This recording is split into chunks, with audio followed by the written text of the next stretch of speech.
it's Estelle. So today we're gonna be making some Korean inspired corn dog. Basically corn dog but with wheat flour, and they are sweet and salty at the same time. Here you have some flour, some baking powder, salt. I'm gonna be adding some milk and an egg.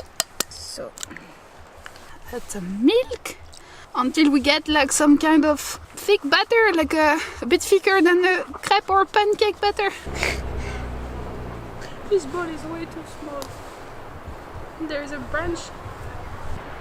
It's nice to add the milk gradually to get this right consistency. So you see, it's not too liquid and you want to get rid of most of the clump. Okay, so today we are featuring the mini Vienna sausage. What do you want me to do? Oh. We can make corn dogs with this, I know. Wait, it's too small.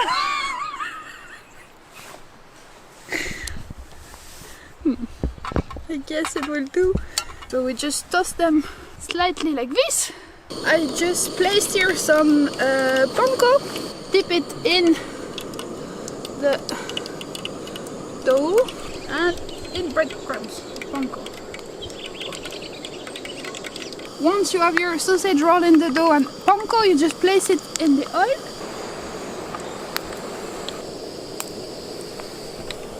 So the Korean way to eat it is sprinkle it with sugar and spicy sauce and ketchup. So I'm just gonna sprinkle some sugar on it,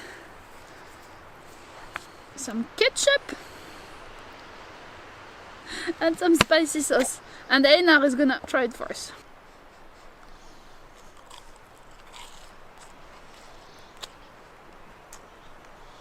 This is so good. The sugar is a little bit funny. I don't know if that's my favorite. Having salt on it instead might work much better.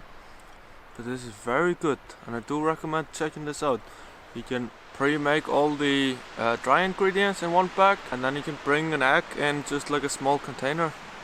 It is very, very good. Really crunchy. If you're doing like picnic or camping together and you do this at night, this would be really a nice hit. It's great fun with the family. Just don't fry things when it's raining.